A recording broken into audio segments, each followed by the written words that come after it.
có con chim bay vô phòng này các bạn. Đâu rồi các bạn, đó. Rồi để bắt em thả ra ngoài. Mới thấy đâu mất rồi.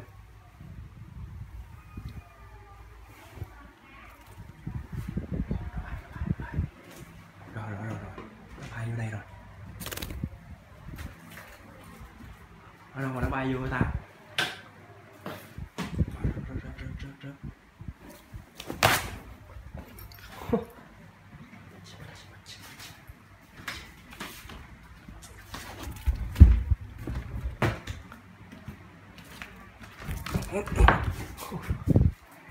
Rồi vô cái hồ sơ cái đống giấy tờ của mình.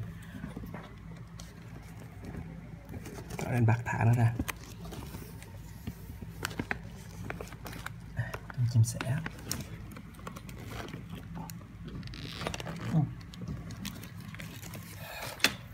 Chắc chim con hay gì đó nè. Chim con.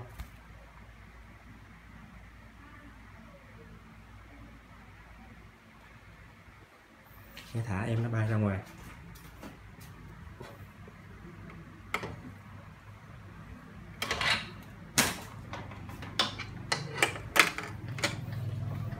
Sớm giờ này còn vàng đèn. Bay đi.